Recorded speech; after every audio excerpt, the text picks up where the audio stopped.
الله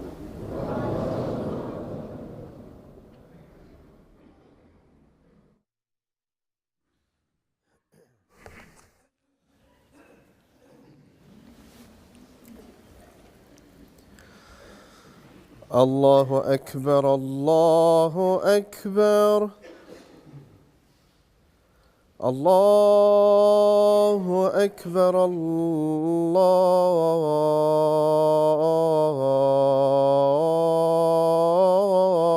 الله أكبر أشهد أن لا إله إلا الله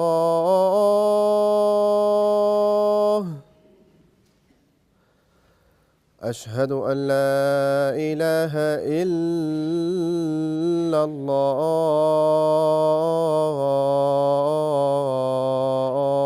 الله أشهد أن محمدًا رسول الله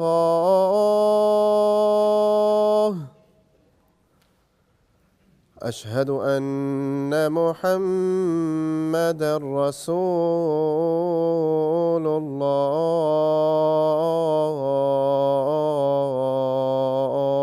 الله حي على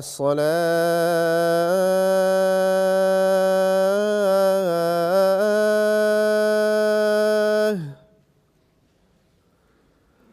حي على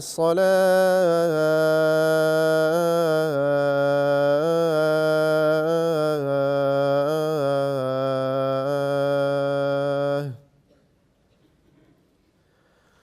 حي على الفلاح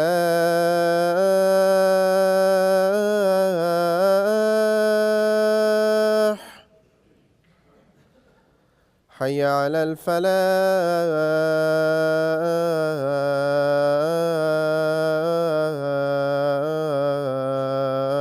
الفلاح الله أكبر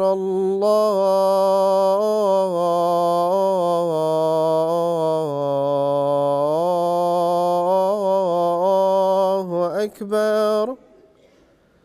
لا إله إلا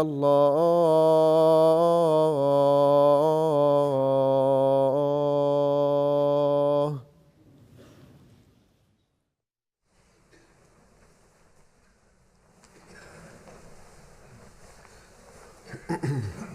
السلام عليكم ورحمة الله.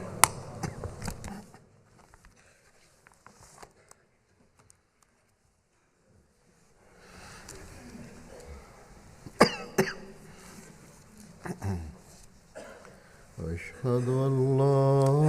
إله إلا الله وحده لا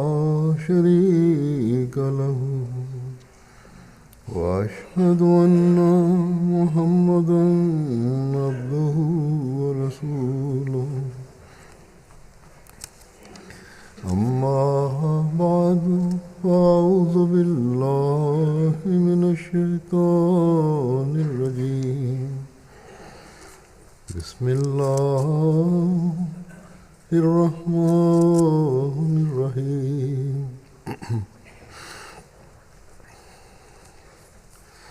الحمد لله رب العالمين الرحمن الرحيم مالك يوم الدين إياك نعبد وإياك نستعين اهدنا الصراط المستقيم صراط الذين أنعمت عليهم غير المغضوب عليهم ولا الضالين.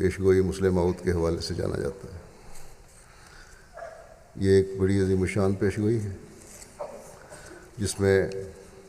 حضرت مسیح موعود علیہ الصلوۃ والسلام نے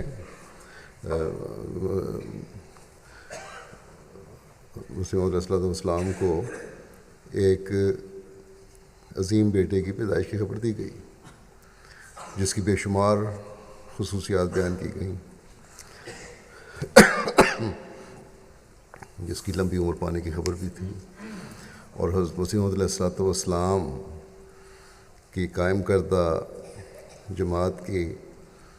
مسلم موعود کے دور میں غیر معمولی ترقیات کی پیشگوئی بھی تھی۔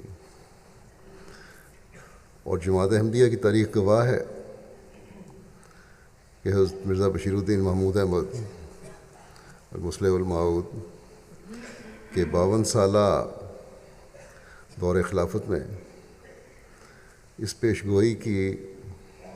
تمام جزیات لفظ پوری ہوئیں۔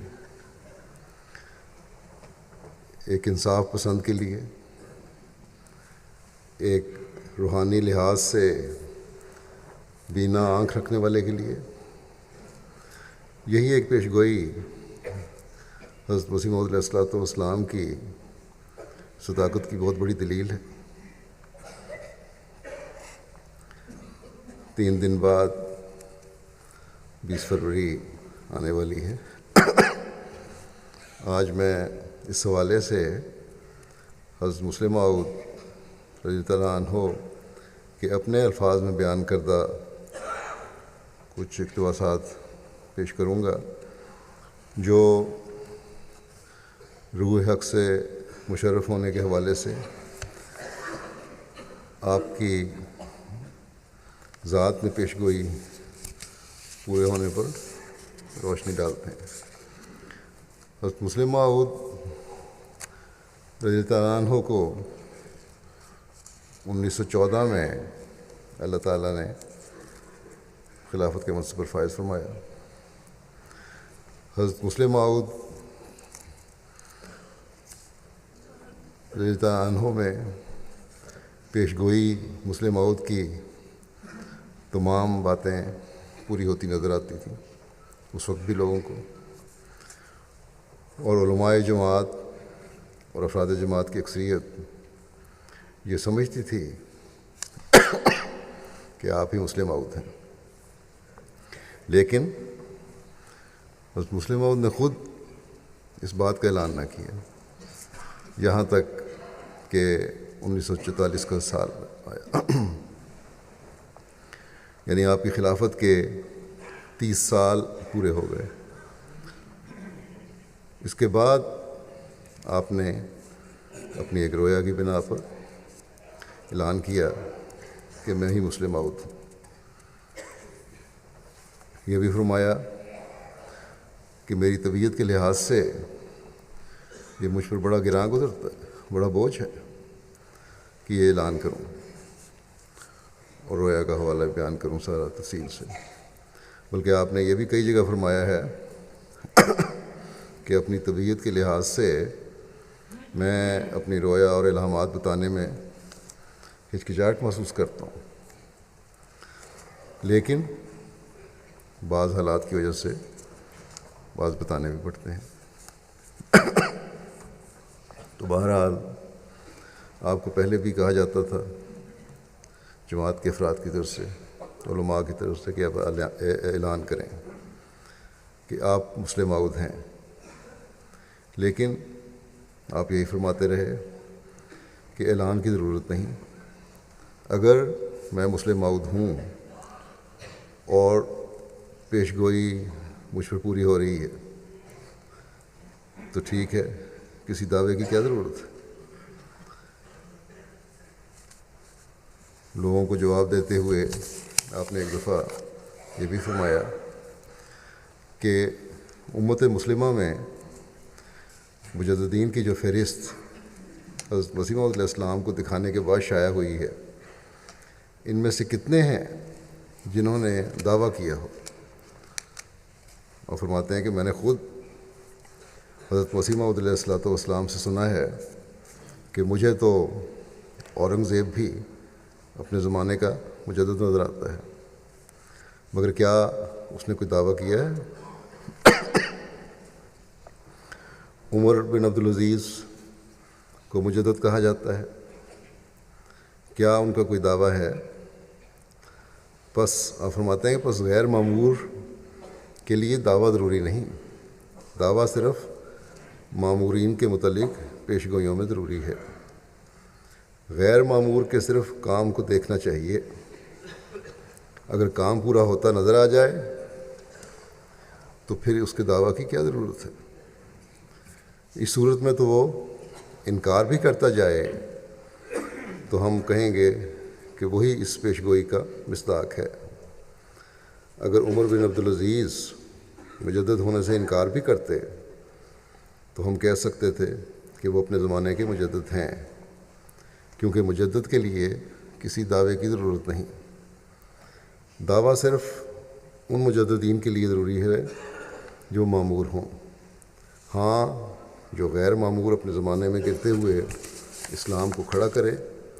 دشمن کے حملوں کو توڑ دے، اسے چاہے پتہ بھی نہ ہو، ہم کہہ سکتے ہیں کہ وہ مجدد ہے۔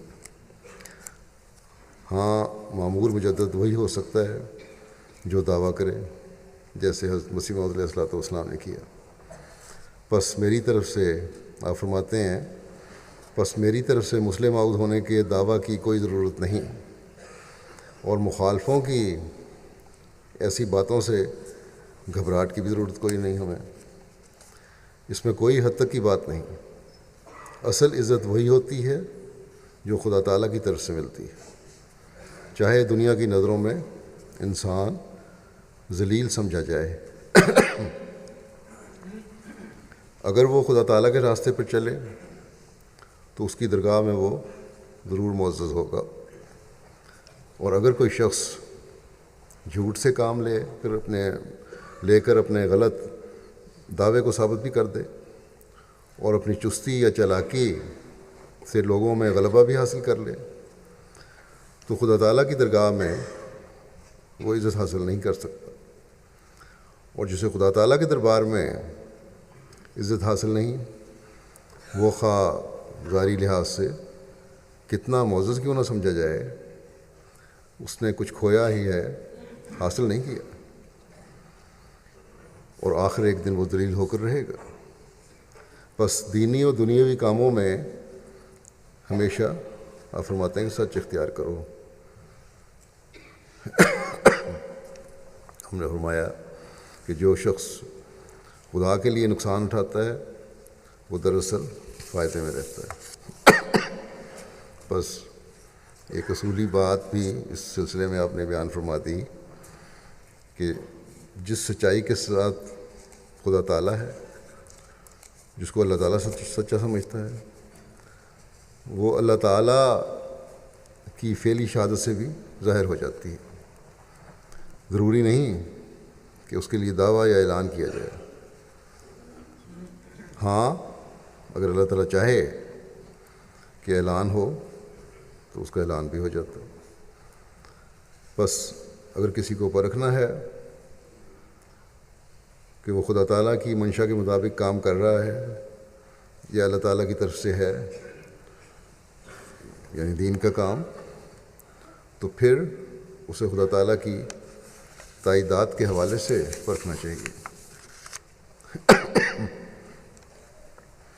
لیکن بہرحال جیسا کہ میں نے بیان کیا تھا کہ جب اللہ تعالیٰ نے آپ کو کہا کہ دعویٰ کریں تو پھر آپ نے اعلان بھی کر دیا کہ مجھے اللہ تعالیٰ نے اب واضح کر دیا ہے، اور اب میں اعلان بھی کرتا ہوں کہ میں ہی پیش گوئی مسلم موعود کا مصداق ہوں۔ اس اعلان پر جہاں ایک طرف تو افراد جماعت خوش تھے، وہاں غیر مباین جو تھے انہوں نے اعتراض بھی شروع کر دیے۔ چنانچہ 1945 کے جلسہ سلانے کی 27 تاریخ کی تقریر میں دوسرے دن آپ نے اس کا ذکر کرتے ہوئے خاص طور پر مولوی محمد علی صاحب کے بیان سے کے حوالے سے بیان فرمایا. آپ فرماتے ہیں کہ جب سے میں نے مسلم ماؤد ہونے کا دعویٰ کیا ہے، ہونے کا اعلان کیا ہے، مولوی محمد علی صاحب نے ویسے ہی اعتراض کرنے شروع کر دیے ہیں جیسے مولوی ثناء اللہ صاحب کیا کرتے تھے. میں خواب یا الہام سناتا ہوں اور اللہ تعالیٰ کے اعلام کی بنا پر اعلان کرتا ہوں، لیکن مولوی محمد علی صاحب نہ تو مقابل پر کوئی خواب یا الہام پیش کرتے ہیں اور نہ ہی وہ پیش کر سکتے ہیں، کیونکہ وہ سارا زور لگا کر 30 سال پرانا ایک الہام پیش کر سکے ہیں اپنا، مگر وہ بھی واقعات کی روح سے غلط نکلا. پس جب الہام ہوا ہی نہیں تو الہام پیش کیسے کریں؟ اب سوائے اعتراضوں کے ان کے پاس کوئی چیز نہیں. اگر وہ اعتراض بھی نہ کریں تو مقابلہ کیسے کریں؟ حضرت ابراہیم، حضرت موسیٰ، حضرت عیسیٰ کے دشمن اس بات کا تو انکار نہیں کر سکتے تھے کہ الہام ہوتا ہی نہیں، کیونکہ ان سے پہلے انبیاء کو الہام ہوتا تھا اور وہ اس بات کے قائل تھے. اس لیے ان انبیاء کا انکار کرنے والے اس بات کا انکار نہ کر سکتے تھے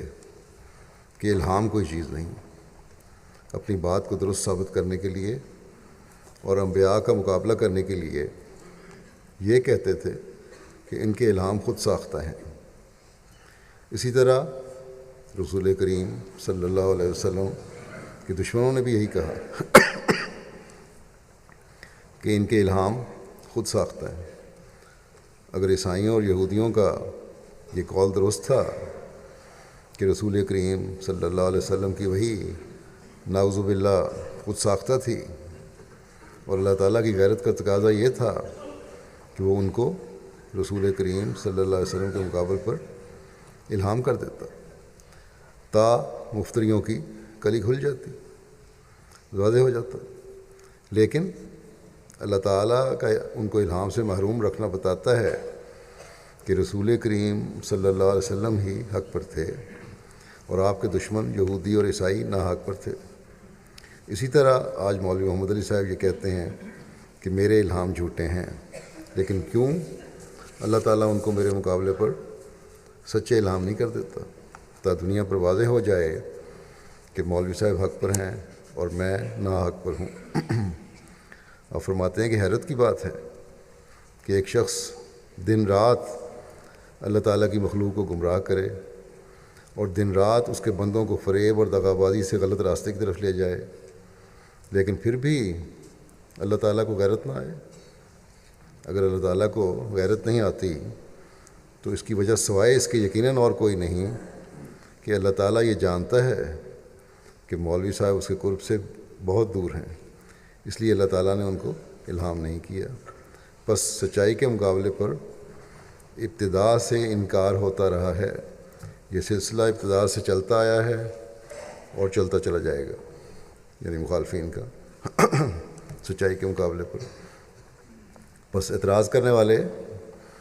اعتراض تو ہمیشہ کرتے چلے آئے ہیں، لیکن اس کو رد کرنے کے لیے مقابل پر کوئی چیز پیش نہیں کرتے اور نہ ہی کر سکتے ہیں اللہ تعالیٰ کو گواہ بنا کر، کہ ہم اللہ تعالیٰ کو گواہ بنا کر اپنے الہام یا خوابیں یا رویا پیش کرتے ہیں، کیونکہ پتہ ہے ان کو کہ پکڑ ہوگی.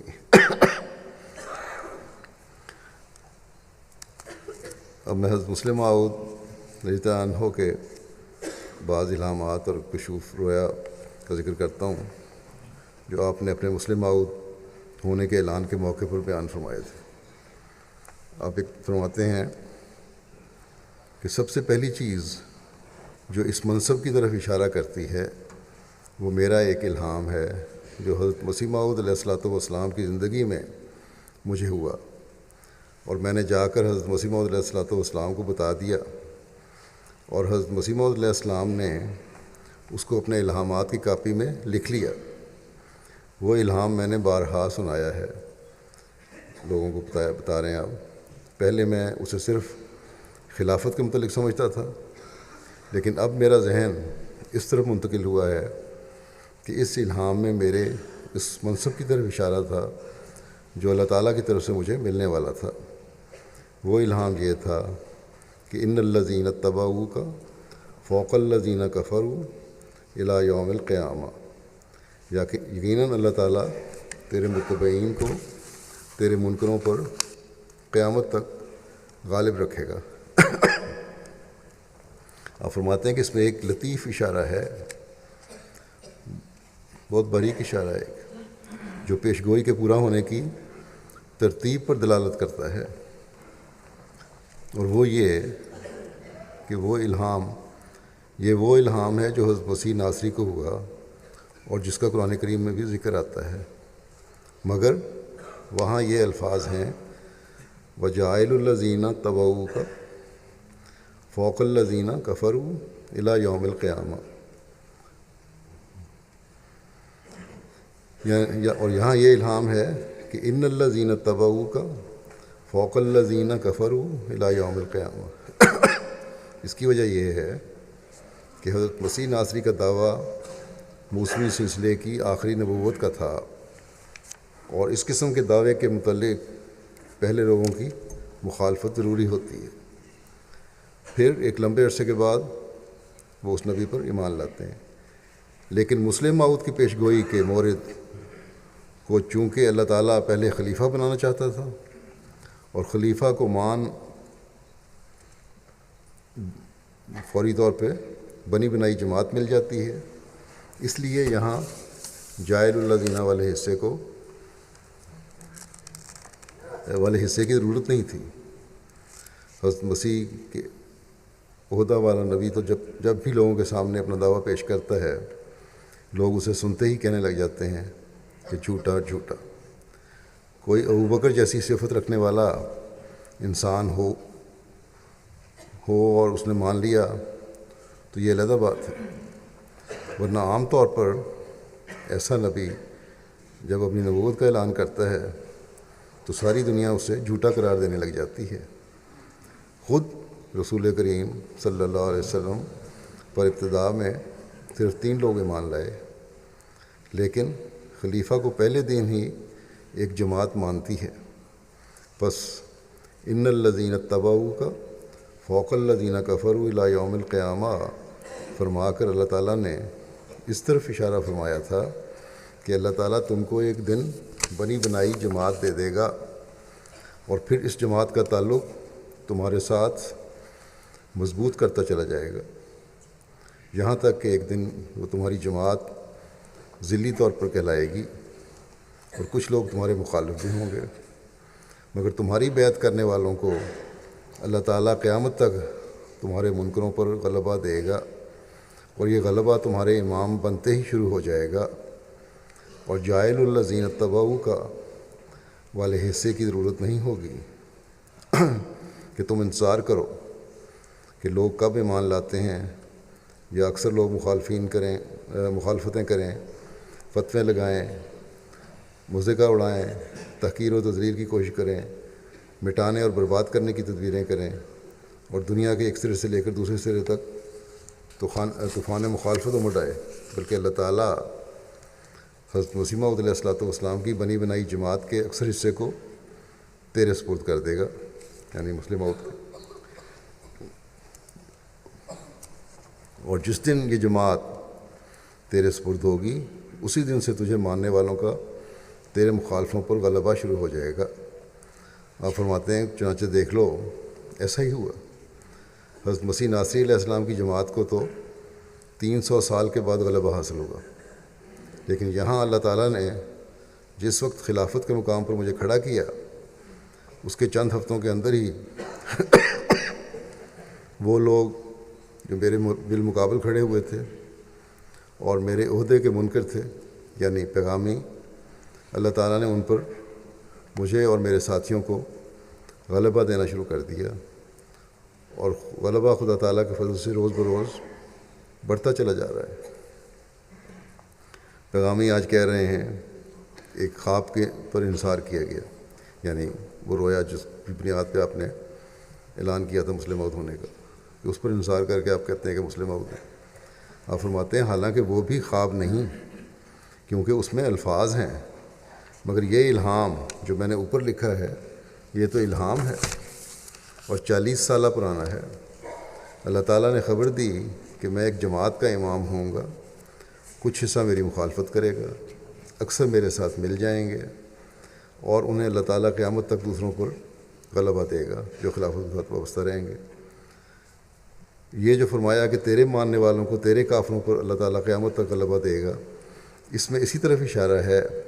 کہ اللہ تعالیٰ ایک دن مجھے ذلی طور پر نبیوں کا یعنی مسیح ناصری اور مسیح محمدی کا نام دینے والا ہے، کیونکہ خلیفہ کی جماعت اس کی زندگی تک ہوتی ہے، وفات کے بعد صرف نبیوں کی جماعت یا ان کے اضلال کی جماعت چلتی ہے۔ اسی طرح کفرو کے الفاظ میں بھی اس طرف اشارہ کیا ہے کہ خلافت کے بعد مجھے ایک اور رتبہ ملنے والا ہے جو بعض نبیوں کے ذل کے طور پر ہوگا۔ سبحان اللہ لا یسأل عما یفعل۔ پھر آپ فرماتے ہیں کہ دوسرے مجھے ایک کشف ہوا جو حضرت مسیح موعود علیہ الصلوۃ والسلام کی زندگی میں ہی میں نے دیکھا تھا، وہ بھی اسی مقام پر دلالت کرتا ہے۔ میں نے دیکھا کہ میں اس کمرے سے نکل رہا ہوں جس میں حضرت مسیح موعود علیہ الصلوۃ والسلام رہتے تھے، اور باہر صحن میں آیا ہوں، وہاں حضرت مسیح موعود علیہ الصلوۃ والسلام تشریف رکھتے ہیں۔ اس وقت کوئی شخص یہ کہہ کر مجھے ایک پارسل دے گیا ہے کہ یہ کچھ تمہارے لیے ہے اور کچھ حضرت مسیح موعود علیہ الصلوۃ والسلام کے لیے ہے۔ کشفی حالت میں جب میں اس پارسل پر لکھا ہوا پتہ دیکھتا ہوں تو وہاں بھی مجھے 2 نام لکھے ہوئے نظر آتے ہیں، اور پتہ اس طرح درج ہے کہ محی الدین اور معین الدین کو ملے۔ آپ فرماتے ہیں کہ میں کشف میں سمجھتا ہوں کہ ان میں سے ایک نام حضرت مسیح موعود علیہ الصلوۃ والسلام کا ہے اور دوسرا نام میرا ہے۔ اس وقت چونکہ میں بچہ تھا اور حضرت محی الدین صاحب ابن عربی کا نام میں نے سنا ہوا نہیں تھا، صرف اورنگزیب کے متعلق میں جانتا تھا کہ ان کا نام محی الدین تھا، اس لیے میں نے اس وقت سمجھا کہ محی الدین سے مراد میں ہوں،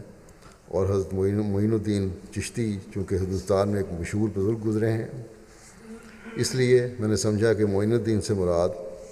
حضرت مسیح موعود علیہ الصلوۃ والسلام ہیں۔ لیکن بعد میں مجھے معلوم ہوا کہ حضرت محی الدین صاحب ابن عربی بھی ایک بہت بڑے بزرگ ہوئے ہیں، تو میں نے سمجھا کہ محی الدین سے مراد حضرت مسیح موعود علیہ الصلوۃ والسلام ہیں جنہوں نے دین کو زندہ کیا، اور معین الدین سے مراد میں ہوں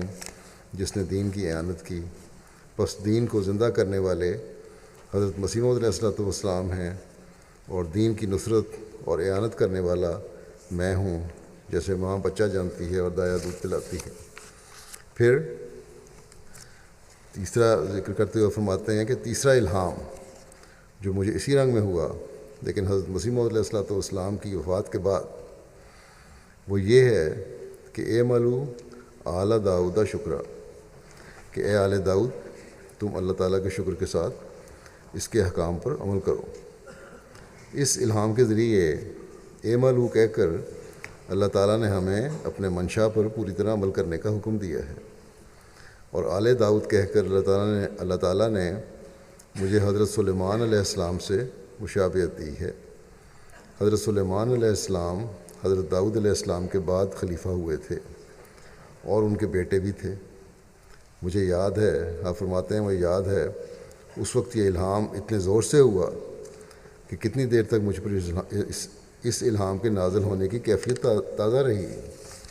اور یہ الہام اتنا واضح تھا کہ باوجود کہ حضرت مسیح موعود علیہ الصلوۃ والسلام اس وقت فوت ہو چکے تھے، جب میں اپنے بعض ہم عمروں سے سیر میں اس کا ذکر کر رہا تھا تو یکدم میرے ذہن سے آپ کی وفات کا خیال نکل گیا، اور مجھے جوش پیدا ہوا کہ میں دوڑ کر جاؤں اور حضرت مسیح موعود علیہ السلام سے جا کر اس کا ذکر کروں۔ پھر آپ فرماتے ہیں کہ چوتھی شہادت، اس رویا کی تصدیق جو رویا دکھائی اللہ تعالیٰ نے مسلم موعود ہونے کی، میرا یہ کشف ہے کہ میں نے دیکھا کہ حضرت مسیح موعود علیہ الصلوۃ والسلام کے بیت الدعا میں بیٹھا دعا کر رہا ہوں کہ یکدم مجھ پر ظاہر کیا گیا کہ حضرت مسیح موعود علیہ الصلوۃ والسلام ابراہیم تھے۔ پھر خدا تعالیٰ کی طرف سے مجھ پر ظاہر کیا گیا کہ اس امت میں اور بھی کئی ابراہیم ہوئے ہیں۔ چنانچہ حضرت خلیفہ اول کے متعلق بتایا گیا کہ آپ بھی ابراہیم ہیں، اور آپ کا نام مجھے ابراہیم ادھم بتایا گیا۔ ادھم ایک بادشاہ تھا جو بادشاہت کو چھوڑ کر تصوف کی طرف متوجہ ہو گئے تھے۔ پس مجھے بتایا گیا کہ حضرت خلیفہ اول ابراہیم ادھم ہیں۔ پھر مجھے بتایا گیا کہ ایک ابراہیم تم بھی ہو۔ پھر پانچویں شہادت کا ذکر کرتے ہوئے بتاتے ہیں اور فرماتے ہیں کہ پانچویں شہادت جو اس بارے میں خدا تعالیٰ کی طرف سے حضرت مسیح موعود علیہ الصلوۃ والسلام کی وفات کے قریب مجھے ملی یہ ہے کہ میں نے ایک دفعہ رویا میں دیکھا کہ ایک گھنٹی بجی ہے، اور اس کی آواز ایسی ہے جیسے پیتل کا کوئی کٹورا ہو اور اسے کسی چیز سے ٹھکوریں تو اس میں سے ٹن کی آواز پیدا ہوتی ہے۔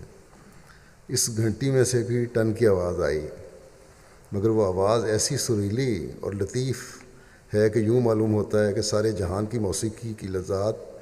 اس میں بھر دی گئی ہیں۔ یہ آواز بڑھتی گئی یہاں تک کہ تمام جو میں متشکل ہو کر ایک فریم بن گئی، سمان آسمان پر پھیل گئی، فضا میں پھیل گئی، اور اس کی ایک فریم کی شکل میں آ گئی جیسے تصویر کا فریم ہوتا ہے۔ پھر میں نے دیکھا کہ اس فریم میں ایک تصویر نمودار ہوئی جو کسی نہایت ہی حسین اور خوبصورت وجود کی ہے۔ پھر وہ تصویر ہلنی شروع ہوئی، اور تھوڑی دیر کے بعد یکدم اس میں سے کود کر ایک وجود میرے سامنے آ گیا، جس کے متعلق میں سمجھتا ہوں کہ وہ خدا کا فرشتہ ہے، اور اس نے مجھے کہا کہ آؤ میں تم کو سورہ فاتحہ کا درس دوں۔ چنانچہ اس نے مجھے سورہ فاتحہ کا درس دینا شروع کر دیا، اور دیتا گیا یہاں تک کہ وہ ایاک نعبد و ایاک نستعین کی تفسیر شروع کرنے لگا تو کہنے لگا کہ آج تک جتنے مفسر ہوئے ہیں ان سب نے مالک یوم الدین تک تفسیر لکھی ہے، لیکن میں تمہیں اس کے آگے بھی تفسیر بتاتا ہوں۔ چنانچہ اس نے ساری سورہ فاتحہ کی تفسیر مجھے پڑھا دی۔ جب میری آنکھ کھلی تو رویا میں اس فرشتے نے جو باتیں مجھے بتائی تھیں ان میں سے کچھ باتیں مجھے یاد تھیں، لیکن میں نے ان کو نوٹ نہ کیا، اور بعد میں میں خود بھی ان کو بھول گیا۔ جب صبح میں نے اپنے اس رویا کا ذکر حضرت خلیفہ اول سے کیا اور یہ بھی کہا کہ خواب میں فرشتے نے جو باتیں بتائی تھیں ان میں سے بعض آنکھ کھلنے پر مجھے یاد تھیں، لیکن صبح اٹھنے پر وہ میرے ذہن میں سے نکل گئیں، تو حضرت خلیفہ اول خفا ہو کر کہنے لگے کہ تم نے اتنا علم ضائع کر دیا، ان کو نوٹ کر لینا چاہیے تھا۔ مگر وہ فرماتے ہیں کہ مگر وہ دن گیا اور آج کا دن آیا۔ سورہ فاتحہ سے خدا تعالیٰ ہمیشہ ہی مجھے نئے نئے نکات سمجھاتا ہے۔ چنانچہ اب بھی اس رویا کے بعد جب میں نے توجہ کی کہ جماعت کی اصلاح اور اسلامی نظام کی فوقیت ثابت کرنے کے لیے کون سا واضح پروگرام ہو سکتا ہے، تو اللہ تعالیٰ نے مجھے سورہ فاتحہ سے ہی ایک نہایت واضح اور مکمل پروگرام بتایا جس پر چل کر اسلام ایسی ترقی حاصل کر سکتا ہے کہ دشمن اس کو دیکھ کر حیران رہ جائے، اور اسلامی تمدن کی فوقیت کا اعتراف کیے بغیر اس کے لیے کوئی چارہ کار نہ رہے۔ اس پروگرام کے مطابق ان تمام غلطیوں کا بھی خدا تعالیٰ کے فضل سے ازالہ ہو سکتا ہے جو رسول کریم صلی اللہ علیہ وسلم کے بعد آپ صلی اللہ علیہ وسلم کے بعد مسلمان نظام اسلام اور اس کی تمدنی احکام کو سمجھنے میں کر چکے ہیں، جو غلطیاں کی تھیں بعد میں مسلمانوں نے۔ اور یہ سب کچھ خدا تعالیٰ نے سورہ فاتحہ کے ذریعے سے مجھے سمجھا دیا۔ اور اس رویا کی اصل تعبیر یہ تھی کہ میرے قواعد باطنیہ میں سورہ فاتحہ کا علم خصوصاً اور فہم قرآن کا عموماً رکھ دیا گیا ہے، جو وقتاً فوقتاً الہام باطنی کے ذات ضرورت کے مطابق ظاہر ہوتا رہے گا۔ پھر آپ نے یہ بھی بیان فرمایا کہ جس وقت جماعت میں اختلاف پیدا ہوا کہ اللہ تعالیٰ نے مجھے الہاماً بتایا کہ لا نمزقنہم، ہم ان کو ٹکڑے ٹکڑے کر دیں گے۔ اس وقت یہ لوگ اپنے آپ کو جو چھوڑ کر گئے تھے جماعت کو 95% کہا کرتے تھے، مگر اب ان کی کیا حالت ہے؟ اللہ تعالیٰ نے ان کو اس پیشگوئی کے مطابق حقیقت میں ٹکڑے ٹکڑے کر دیا ہے۔ چنانچہ خواجہ کمال الدین صاحب نے اپنی وفات سے پہلے لکھا کہ مرزا محمود نے ہمارے متعلق جو الہام شائع کیا تھا وہ بالکل پورا ہو گیا ہے اور ہم واقعے میں ٹکڑے ٹکڑے ہو گئے ہیں۔ پھر آپ فرماتے ہیں کہ خلاصہ یہ کہ اللہ تعالیٰ نے متعدد دفعہ مجھ پر اپنے غیب کو ظاہر کر کے اس پیش گوئی کو سچا کر دیا ہے کہ مسلم موعود خدا تعالیٰ کی روح حق سے مشرف ہوگا۔ یہ اللہ تعالیٰ کے نشانات ہیں جو اس نے میرے ذریعے سے ظاہر فرمائے ہیں۔ یہ آپ فرماتے ہیں، اور اس پیش گوئی کی لمبی تفصیل ہے۔ بہرحال آئندہ دنوں میں جماعتوں میں اس پیش گوئی کے حوالے سے جلسے بھی ہوں گے، ایم ٹی اے پر بھی پروگرام آ رہے ہیں۔ افراد جماعت کو ان میں زیادہ سے زیادہ شامل ہونا چاہیے اور سننا چاہیے تاکہ اس پیش گوئی کا گہرائی میں علم بھی ہو۔ اس پیش گوئی میں بے شمار نشانات ہیں، 50 55 60 بلکہ بعض نکالے ہیں آپ نے، جو خصوصیات بیان کی گئی ہیں، اس پیش گوئی کی تفصیلات بیان ہوئی ہیں، اور بڑی شان سے اس تمام نشانات جو ہیں حضرت مسلم موعود رضی اللہ عنہ میں پورے ہوئے ہیں۔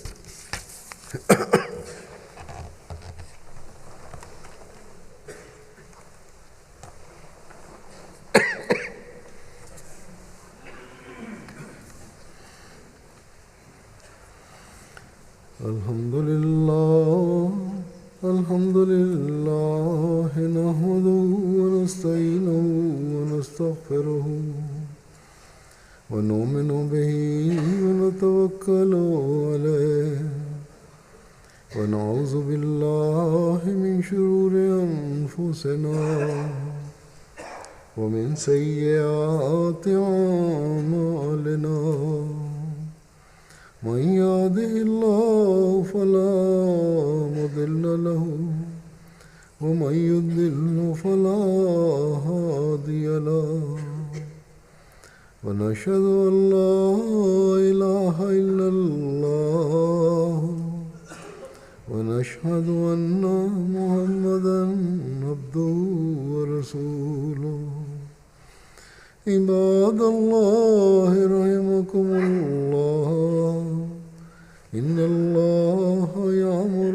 بالعدل والإحسان وإيتاء ذي القربى وينهى عن الفحشاء والمنكر والبغي يعظكم لعلكم تذكرون اذكروا الله يذكركم وادعوه يستجب لكم ولذكر الله